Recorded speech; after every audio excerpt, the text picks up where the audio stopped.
Alors, bonjour à tous et à toutes. Je vous présente notre invitée d'aujourd'hui, Madame Alexis Giguère-Groux, qui est agente de recherche pour l'équipe du domaine d'expertise pour contrer la maltraitance envers les personnes aînées et toute personne majeure en situation de vulnérabilité au Centre de recherche et d'expertise en géontologie sociale du CIUS Centre-Ouest de l'île de Montréal.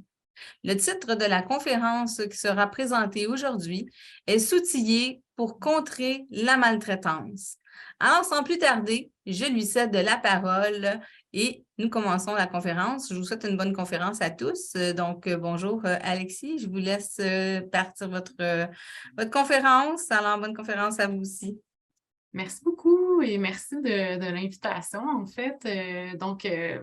Moi, je pense que c'est ça. Je voulais d'abord commencer par vous remercier puis vous dire, notre envie de collaborer, en fait, avec l'Association pulmonaire du Québec, c'était justement pour apporter des outils, pour mieux outiller, en fait, les gens parce que, en fait, la dimension actuelle du réseau de la santé des services sociaux, on est vraiment dans une dimension où est-ce qu'on veut protéger les gens, on veut vraiment leur donner des outils donc, pour faire cesser les situations de maltraitance qui peuvent arriver, là. Globalement, en fait, moi, je vais juste rapidement me présenter un peu. J'ai un très long titre, comme vous pouvez le voir, là, mais je vais essayer de vous simplifier tout ça. Donc, moi, je fais partie d'une équipe, en fait, du Centre de recherche et d'expertise en gérontologie sociale. En gros, ça s'appelle le CREGES.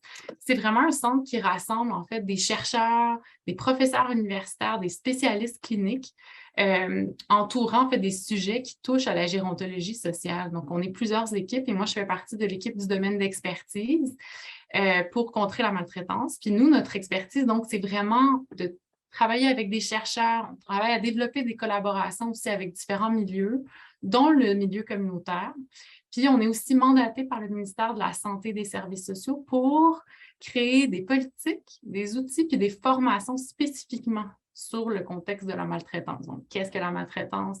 Comment ça s'organise? Qu'est-ce qu'on peut faire? Donc, vous rentrez exactement dans notre mandat de notre équipe donc, pour cette présentation-là. Alors voilà, on démarre tout ça. S'outiller pour contrer la maltraitance. Rapidement, je vous présente les objectifs de la présentation.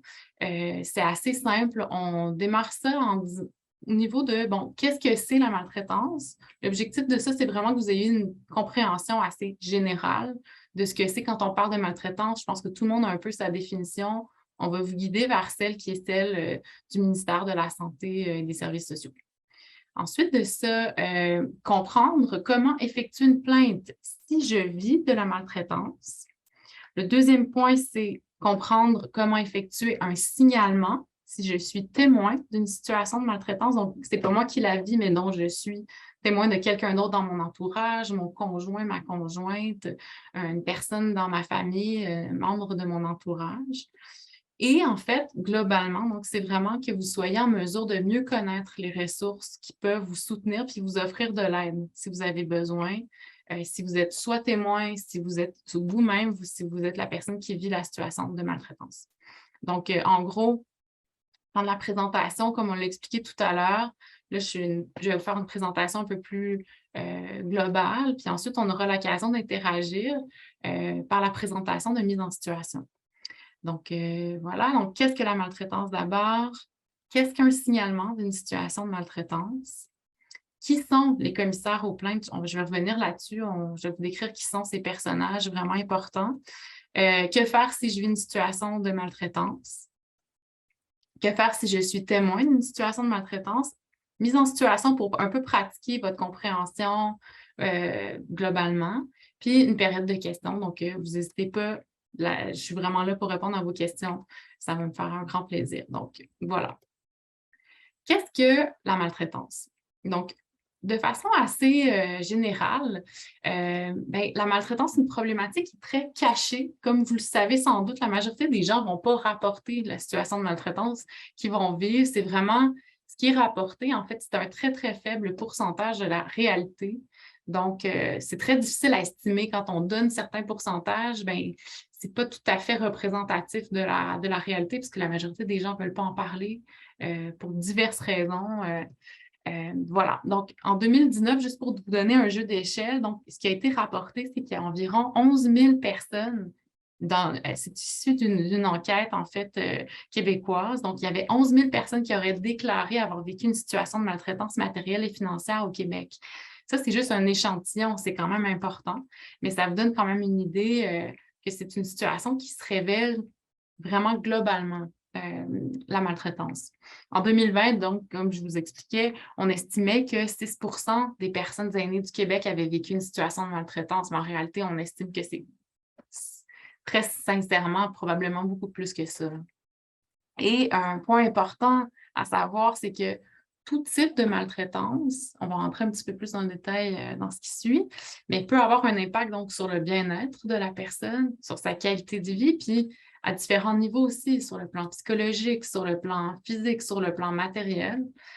Et quand on parle souvent de maltraitance, quand on parle avec des personnes aînées, on va parler aussi donc de la dimension du vieillissement.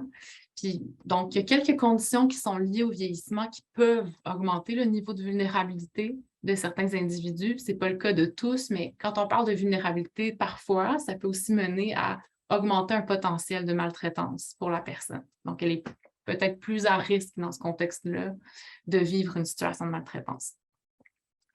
Alors, maintenant, je saute directement sur un sujet chaud qui est celui de la loi 6,3. Pourquoi je vous parle de la loi, en fait, c'est que la plupart d'entre vous bénéficient de services de santé, des services sociaux, que ce soit chez vous, que ce soit au niveau de certains établissements, notamment des hôpitaux, des CLSC, donc des établissements du réseau de la santé et des services sociaux. Donc, en tant qu'usager, donc, de ces services-là, cette loi vous concerne directement. C'est pour ça que je pense que c'est vraiment important qu'on aborde ça de prime abord, là.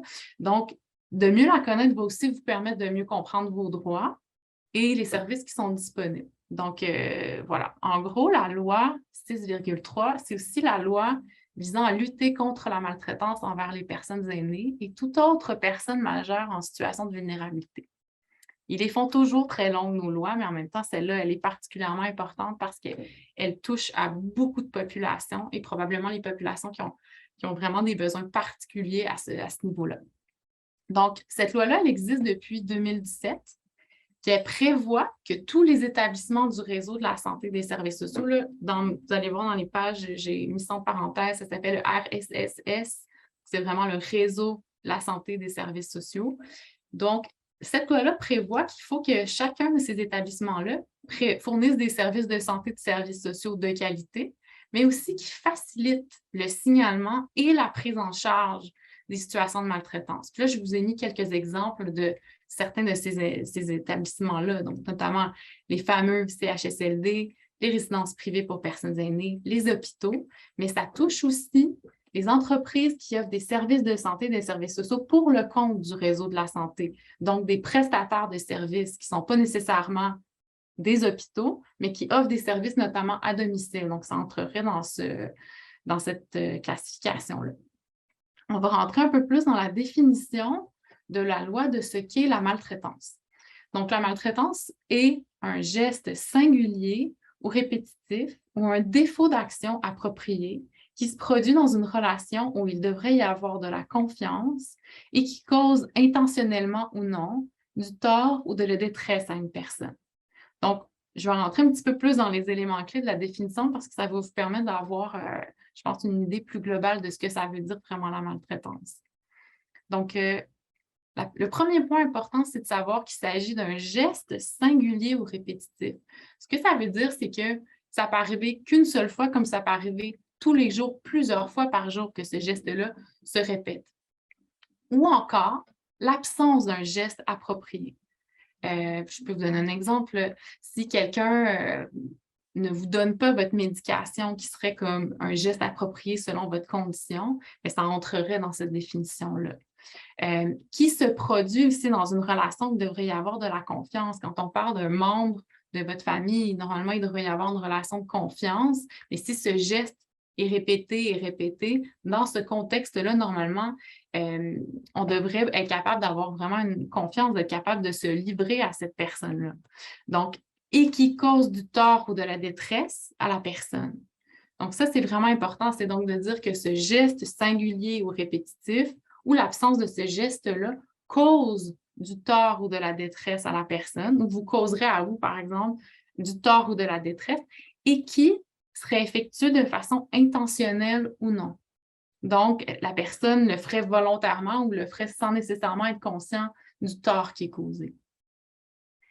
Maintenant, on va passer en fait à la définition de ce que la loi comprend par personne majeure en situation de vulnérabilité. Je vous explique pourquoi.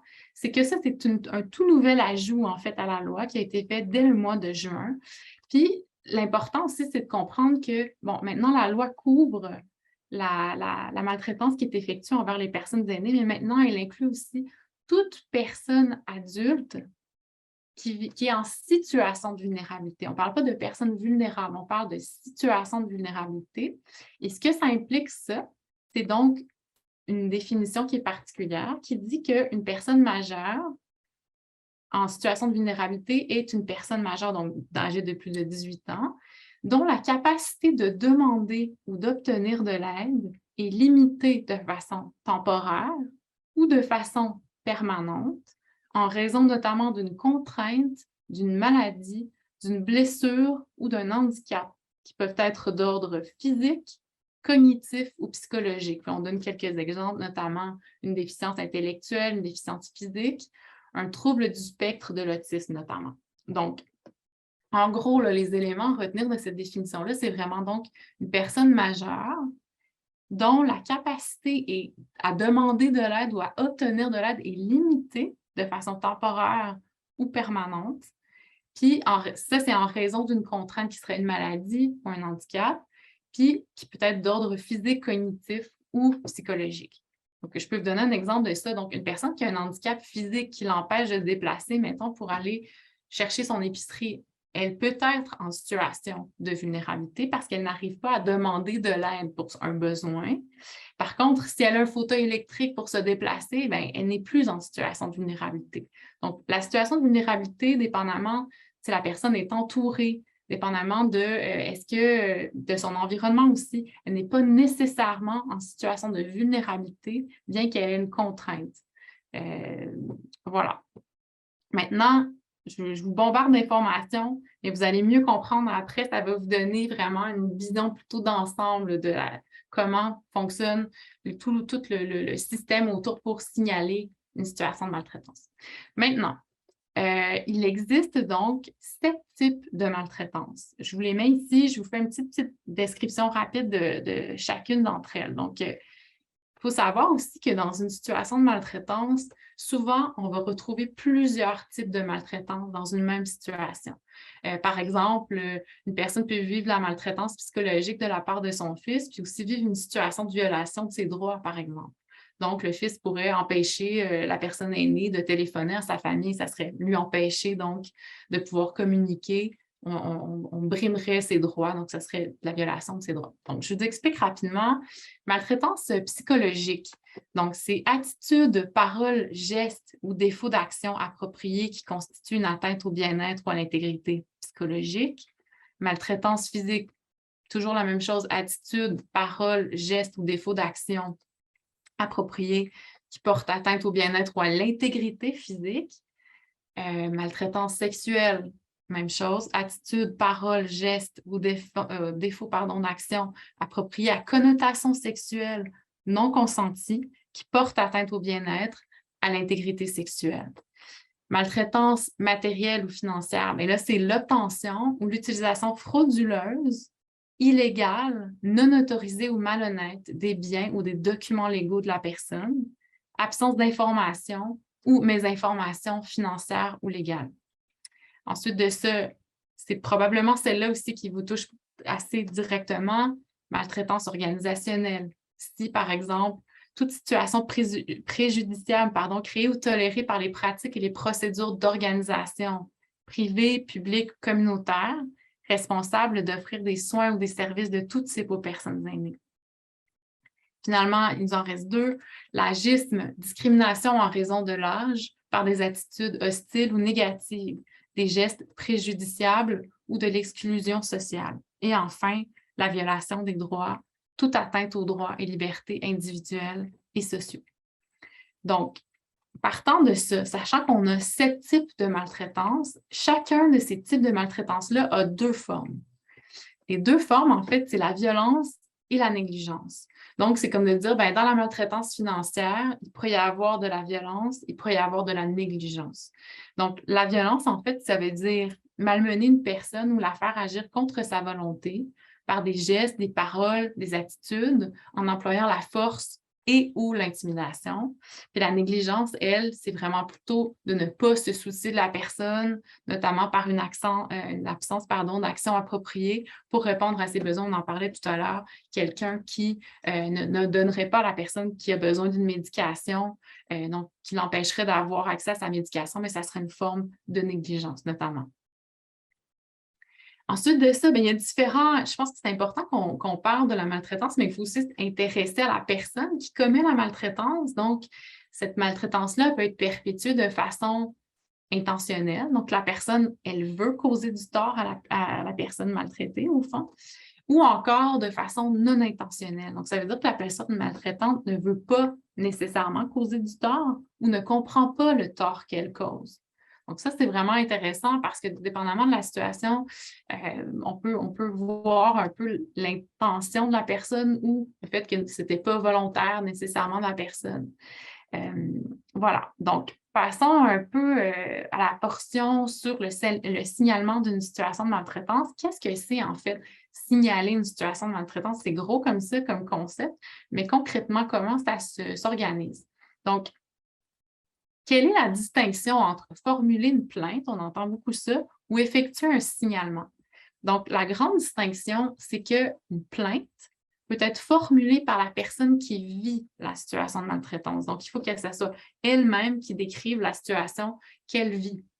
Par contre, le signalement, c'est en fait, lui, est effectué par toute personne. Donc, ça peut être un employé du réseau de la santé, ça peut être aussi un proche, ça peut être votre conjoint, par exemple, qui, en fait, est témoin d'une situation de maltraitance qui implique une personne aînée ou une personne majeure en situation de vulnérabilité, comme on vient de le voir. Donc, c'est ça la grande distinction entre les deux. Qu'est-ce que le signalement concrètement? Bien, en fait, le signalement, c'est rapporter des faits objectifs. Donc, c'est rapporter des indices, des soupçons, des inquiétudes que vous avez repérées. Il ne s'agit pas d'un jugement. C'est vraiment important pour que ça soit des faits objectifs, de dire, bien, là, j'ai vu la personne prendre son bras serré fort. Mais là, ça, c'est des faits objectifs. On n'est pas dans un jugement, c'est vraiment des faits qu'on a observés. Ensuite de ça, bien, c'est aussi, on repère une situation de maltraitance. Quand on la repère, bien, il faut la signaler. Même si on se trompe, ça vaut le coup d'aller. On a eu un doute raisonnable pour la sécurité, pour la santé de quelqu'un. C'est important de faire cette démarche-là, quand on peut le faire, évidemment. Effectuer un signalement, en fait, ça permet aussi d'identifier qui sont les personnes ou les organisations les plus pertinentes, en fait, qui pourraient vérifier la situation, puis aussi intervenir, parce que c'est souvent ça qu'il faut savoir, c'est qu'une fois qu'on a fait un signalement, il y a toute une équipe qui se met en place autour de la personne pour gérer la situation de maltraitance et pour assurer sa sécurité. Puis souvent, on va impliquer plusieurs experts autour de la table pour s'assurer donc de la gestion de cette situation de maltraitance. Donc, ça nous mène en fait au rôle du commissaire local aux plaintes et à la qualité des services. C'est un très long nom. On va réduire ça au maximum. On va les appeler les CLPQS. Donc, c'est quoi leur rôle à eux, en fait? C'est qui ça, ces commissaires locaux aux plaintes et à la qualité des services? Mais en fait, c'est quelqu'un qui est nommé par le conseil d'administration de chaque établissement. Donc, quand on parle d'établissement, ici, on parle de CIUS, de CIS. Vous avez déjà entendu parler de ces grandes institutions-là. Donc, eux, ils sont nommés par le conseil d'administration. Normalement, souvent, ce sont des avocats, ce sont des gens qui ont, en fait, une expertise au niveau d'enquête. Ils vont recevoir, donc, leur travail, c'est vraiment ça, d'examiner les plaintes des usagers et les signalements qui sont effectués au sein des services de leurs institutions, de leur établissement. Puis ensuite de ça, ils vont faire, en fait, donc, ces plaintes-là et ces signalements, vont devenir des indicateurs qui permettent de revoir les pratiques et les politiques. C'est un peu politique tout ça, mais grosso modo, c'est qu'en recevant tous ces signalements-là de situation, ils vont se dire, bon, mais on a des choses à changer au niveau de nos pratiques, au niveau de nos politiques, au niveau de notre façon d'encadrer des services, comment on peut améliorer la qualité donc, de ces services-là qui sont offerts à la population. Alors, plus de façon très, très précise, le rôle du commissaire aux plaintes en lien avec la maltraitance, mais c'est vraiment d'offrir du soutien, en fait, et de l'accompagnement aux gens qui vont porter plainte ou qui vont signaler une situation de maltraitance. Leur travail, c'est vraiment d'écouter, de recevoir, parce que la plainte peut se faire de façon papier, de différentes manières, en fait. Donc, ils vont recevoir ce premier signalement-là. Et ils pourraient, par exemple, donc, et leur rôle, c'est vraiment de traiter les plaintes et les signalements en enquêtant sur les éléments qui sont rapportés. Puis ils vont être aussi les mieux à même, en fait, d'établir, de dire, bon, mais dans cette situation-là, qui je dois interpeller? C'est pour ça qu'on dit, bien, selon les besoins de la situation, il pourra référer les personnes aux autorités, aux organisations pertinentes. Par exemple, si la personne avait reçu des menaces verbales ou qu'il y avait eu des actes de violence physique là, de la part de la personne maltraitante, bien là, le CLPQS sera aussi en mesure de faire référer vers le service d'urgence ou service policier, en fait, qui va être capable de mettre en place toutes les mesures pour faire une enquête. Donc, maintenant, que faire si je vis une situation de maltraitance? J'ai essayé d'aller le plus simplement possible, en fait, pour vous donner vraiment comme un peu un cheminement selon 3 situations standards. La première situation, c'est si vous êtes en danger. La deuxième situation, c'est si c'est un membre de votre entourage qui est la personne maltraitante. Et la troisième situation, c'est si la personne qui est maltraitante œuvre pour le réseau de la santé des services sociaux. Donc, la première situation, donc si vous êtes dans une situation qui constitue pour vous un danger, donc sérieux de mort, un risque sérieux de mort ou de blessure grave, d'abord, vous assurez votre sécurité, mais vous contactez immédiatement le service d'urgence, en fait. C'est vraiment ça la première étape. Si vous êtes en danger, n'hésitez pas, contactez le 911. Maintenant, si vous vivez une situation de maltraitance de la part d'un de vos proches ou d'un membre de votre entourage, n'hésitez pas. Je vous propose 2 avenues, je pense qu'ils sont peut-être les plus intéressantes à court terme, c'est-à-dire, en fait, il existe la ligne Aide à but aîné. La ligne Aide à but aîné existe depuis, j'oserais pas dire un chiffre, mais plus d'une dizaine d'années, sinon plus, et en fait, ce sont tous des intervenants des travailleurs sociaux qui sont spécialisés, en fait, autour de la question de la maltraitance. Ils pourront, en fait, vous écouter, vous orienter, vous offrir de l'aide. Puis c'est un service, en fait, qui est de 8h à 20h tous les jours. Donc, il ne faut pas hésiter à les contacter et par téléphone et par courriel. En fait, vraiment, c'est une super ressource que je vous conseille fortement. C'est anonyme aussi, il faut savoir ça. Donc, vous n'avez pas à vous identifier. Vous n'avez pas à identifier qui que ce soit. C'est vraiment pour vous accompagner, en fait, dans une situation de maltraitance. Mais aussi, sachez une chose, c'est que c'est important que vous puissiez aussi savoir que vous pouvez faire une démarche auprès de votre CLSC pour là aussi recevoir un soutien immédiat. Je vous ai mis ici le répertoire des CLSC du Québec. C'est en fait un site web où vous avez par territoire. Donc, vous pouvez inscrire, par exemple, votre ville, puis vous allez avoir toutes les coordonnées qui sont associées au CLSC de votre territoire. Sachez qu'il y a des travailleurs sociaux qui vont pouvoir tout de suite vous accueillir et vous fournir du soutien immédiat à travers cette porte d'entrée-là. On appelle ça l'accueil psychosocial. Donc, il ne faut pas hésiter à utiliser ces ressources-là. Ensuite de ça, si vous vivez une situation, j'en parlais tout à l'heure, de maltraitance, venant d'une personne qui vous offre des services de santé, de services sociaux, donc qui œuvre pour le réseau de la santé des services sociaux, par exemple, une infirmière qui vient à domicile ou un préposé qui vous offre des soins à domicile, ça rentrerait dans ce critère-là. Donc, vous pouvez signaler la situation en effectuant une plainte au commissaire local aux plaintes et à la qualité, je vous en parlais tout à l'heure, donc qui sont au sein des CIS et des SUS de la région où vous recevez des services. Puis là, je vous mets un lien ici vers tous les CLPQS du Québec. Donc, si vous ne savez pas trop qui est la personne à qui vous pouvez effectuer cette plainte-là, Vous allez sur ce site-là, encore une fois, vous allez avoir par région qui sont les personnes à rejoindre, en fait, qui est la personne qui pourra, en fait, recevoir votre plainte et vous accompagner dans cette démarche-là.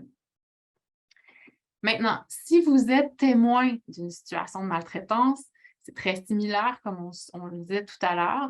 Donc, si vous êtes en danger, vous-même, vous êtes en danger où il y a un risque sérieux de mort ou de blessure grave pour la personne qui vit la maltraitance, dont vous êtes témoin, même chose. Vous assurez de votre propre sécurité, puis vous contactez les ressources d'urgence. Là, c'est vraiment important que vous fassiez cette démarche-là s'il y a un danger sérieux pour la personne. Ensuite de ça, si vous êtes témoin d'une situation de maltraitance de la part d'un des proches ou d'un membre de l'entourage de la personne qui vit la maltraitance dont vous avez été témoin, en fait, n'hésitez pas encore une fois. Si vous avez envie d'en parler, recevoir une écoute, puis un soutien, même chose. Téléphoner ou contacter la ligne Aide à but aîné, c'est vraiment une ressource essentielle. Sinon, vous avez encore la possibilité donc de faire les démarches auprès du CLSC. Et souvent, il faut que vous sachiez une chose, c'est que l'un travaille avec l'autre. Donc, la ligne, advenant vos besoins quelconques, c'est un service, en fait, du ministère de la Santé et des Services sociaux. Donc, tout le monde se parle. Il y a vraiment une intervention qui se fait de façon pour assurer la sécurité de la personne, vraiment un filet de sécurité qui s'installe autour d'elle. Donc, voilà. Ensuite de ça, si vous êtes témoin d'une situation de maltraitance envers une personne aînée ou une personne adulte en situation de vulnérabilité qui reçoit des services de santé et de services sociaux, donc, par exemple, vous allez visiter votre sœur qui habite dans un CHSLD et vous voyez qu'un préposé et l'embrasse un peu ou, je ne sais pas, il y a un comportement où il s'adresse à elle de façon un peu déplacée. N'hésitez pas. Encore une fois, la ligne Aide à but aîné, je vais vous le répéter. Je pense vraiment que c'est une des ressources essentielles. Encore une fois, comme témoin, vous pouvez effectuer donc un signalement. Vous n'êtes pas obligé de le faire. Par contre, dépendamment de la situation, parfois, ça va vraiment contribuer à faire cesser le tort qui est causé à la personne. Donc, c'est quand même très important d'y réfléchir et de faire la démarche auprès du commissaire local aux plaintes. Il faut savoir aussi que le signalement est complètement confidentiel. Hein. Donc, il ne faut pas hésiter à le faire. Vous n'aurez pas à témoigner, vous aurez pas. Il y a vraiment une dimension de confidentialité qu'on doit confirmer autour donc de la situation de maltraitance. Maintenant, quelles sont les informations qu'on doit transmettre quand on fait une plainte ou un signalement? Bien, évidemment, on essaie de ramasser le plus d'informations possible. Ce qui est pertinent de transmettre, donc, quand on fait une plainte. C'est la même chose quand on fait une plainte à la police, finalement. On essaie de garder le plus d'éléments à transmettre. Donc, la date de quand a eu lieu la situation de maltraitance, le lieu où elle s'est déroulée, est-ce que c'était à domicile, est-ce que c'était dans un CHSLD, est-ce que c'était à l'hôpital? Là où les personnes impliquées dans la situation, est-ce qu'il y a eu des témoins aussi qui étaient là, mais qui n'ont pas nécessairement participé à la situation, mais qui auraient pu être des témoins oculaires de la situation de maltraitance? Le ou les indices de maltraitance que vous avez remarqués. Donc, si, par exemple, la personne avait des marques, est-ce que vous avez entendu des cris, ce genre de détails-là, donc c'est important de les noter. Toute autre information pertinente à la situation. Donc, ça, il n'y a pas à hésiter, en fait, d'informer. Au pire, vous en aurez trop. Donc, ça, il n'y a pas de souci. De toute façon, c'est le travail du CLPQS d'aller chercher l'ensemble des informations, de vérifier les faits qui sont présentés. Voilà. Donc, je passerai donc à la conclusion. Quelques réflexions en guise de conclusion. Donc, pour porter plainte ou signaler une situation, je pense qu'il faut aussi comprendre que la majorité du temps, la personne qui maltraite, c'est une proche de la personne. C'est un ou une proche, là. Donc c'est quelqu'un qui est dans son entourage, ce qui rend le dévoilement puis le signalement très difficile et très complexe parce que souvent, il y a une dimension de dépendance, une dimension affective aussi qui dit, ben moi, je ne veux pas dénoncer mon fils, même s'il me maltraite, ben, j'ai peur des conséquences. Donc, il faut garder ça en tête parce que c'est souvent très difficile pour la personne en situation de vulnérabilité. Donc, je parlais de ça, de dévoiler la situation de maltraitance. Je pense qu'il ne faut surtout pas sous-estimer les conséquences potentielles de la maltraitance parce que ça a des répercussions énormes. La personne peut vivre beaucoup de honte, de tristesse, de colère, de détresse psychologique. Ça peut escalader aussi, donc ça peut avoir des conséquences très importantes sur l'état de santé de la personne, la dépression, et même mener une mort précoce ou des idées suicidaires. Donc, c'est vraiment quelque chose, je pense, qu'il faut prendre en considération, l'importance aussi, donc, d'éviter l'escalade de la situation, puis de ne pas hésiter à signaler une situation. Quand on sent qu'il y a une situation un peu, on n'est pas bien devant la situation, on sent que ça dépasse un peu là, comment je peux dire ça, nos images, en fait, de nous, quand on sent que la situation semble déplacée ou nous rend mal à l'aise, on peut signaler une situation. Comme je vous dis, c'est le CLPQS qui aura la tâche de démystifier si c'est des faits qui sont applicables et il peut vraiment vérifier les faits qui sont associés à la situation de maltraitance. Donc, je pense que vous pouvez faire toute la différence parfois pour vous-même, changer vos conditions pour d'autres, puis contribuer éventuellement à faire cesser la situation. Donc, voilà.